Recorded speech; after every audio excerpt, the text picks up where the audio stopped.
Assalamualaikum warahmatullahi wabarakatuh. Perkenalkan, nama saya Siti Habibah. Saya mahasiswi Tadris Matematika semester 4 di Universitas Ibrahimi. Video kali ini saya akan menjelaskan mengenai statistik pendidikan. Video ini saya buat untuk memenuhi tugas mata kuliah statistik pendidikan yang diampu oleh dosen Ibu Diah Ayu Rizky Pradita, Magister Pendidikan. Oke teman-teman, kita lanjut kepada pembahasan yang pertama, yaitu mengenai definisi statistik.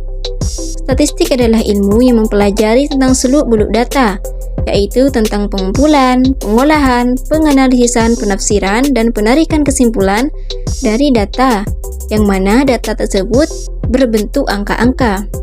Itu ya teman-teman, pengertian dari statistik pendidikan.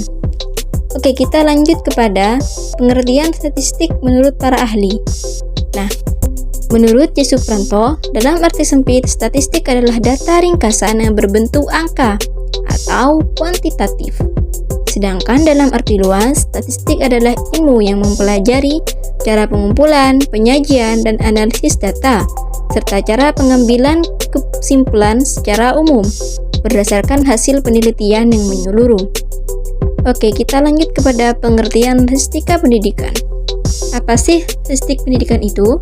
Statistik pendidikan adalah ilmu pengetahuan yang membahas atau mempelajari dan mengembangkan prinsip-prinsip, metode, dan prosedur yang ditempuh atau dipergunakan dalam rangka pengumpulan, penyusunan, penyajian, penganalisan bahan keterangan yang berwujud angka mengenai hal-hal yang berkaitan dengan pendidikan, khususnya dalam proses belajar mengajar, penarikan kesimpulan, perkiraan, serta ramalan secara ilmiah atas dasar kumpulan bahan keterangan yang berwujud angka.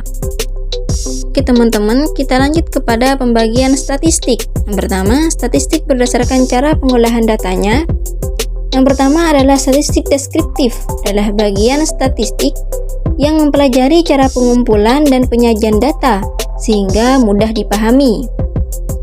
Fungsinya untuk menerangkan keadaan, gejala, atau persoalan.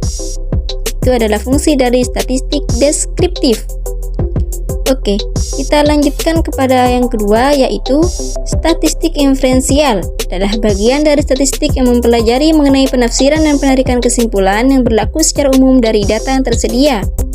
Ini fungsinya untuk meramalkan dan mengontrol keadaan atau suatu kejadian. Selanjutnya adalah pembagian statistik berdasarkan ruang lingkup penggunaannya. Yang pertama, ada statistik sosial, statistik pendidikan, seterusnya ada statistik ekonomi, statistik perusahaan, statistik pertanian, dan yang terakhir adalah statistik kesehatan. Lanjut kepada pembagian statistik yang ketiga, yaitu statistik berdasarkan bentuk parameternya dibagi menjadi dua. Yang pertama, statistik parametrik adalah bagian statistik yang parameter dan populasinya mengikuti suatu distribusi tertentu seperti distribusi normal dan memiliki varian homogen. Yang kedua, statistik non-parametrik ialah statistik yang parameter dan populasinya tidak mengikuti suatu distribusi tertentu atau memiliki distribusi yang bebas dari persyaratan dan variannya tidak perlu homogen. Seterusnya adalah komponen statistik. Yang pertama ada data, perlakuan data, kesimpulan, dan yang keempat dan yang terakhir adalah angka-angka. Seterusnya ada ciri-ciri atau karakteristik statistik. Menurut Sutrisno Hadi adalah sebagai berikut. Yang pertama, statistik bekerja dengan angka. Yang kedua, angka-angka dalam statistik memiliki dua arti, yaitu angka statistik sebagai jumlah atau frekuensi dan angka statistik sebagai nilai atau harga. Yang ketiga, statistik bersifat objektif. Yang keempat, statistik bersifat universal.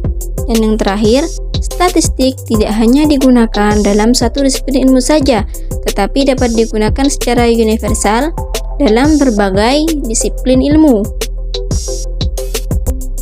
Fungsi statistik yang pertama ada bank data, sebagai alat quality control, alat analisis, pemecahan masalah, dan yang terakhir adalah pembuat keputusan. Seterusnya adalah peran statistik. Kita ambil contoh dalam kehidupan sehari-hari, seperti angka-angka kenakalan remaja, tingkat biaya hidup, dan tingkat kecelakaan lalu lintas. Seterusnya metodologi statistik. Yang pertama adalah identifikasi masalah, yang kedua pengumpulan data, yang ketiga klasifikasi data, yang keempat penyajian data, dan yang terakhir adalah analisis data. Oke teman-teman, mungkin hanya itu yang dapat saya sampaikan. Kurang lebihnya mohon maaf. Sebelum saya tutup videonya, silahkan like, komen, dan subscribe. Wassalamualaikum warahmatullahi wabarakatuh.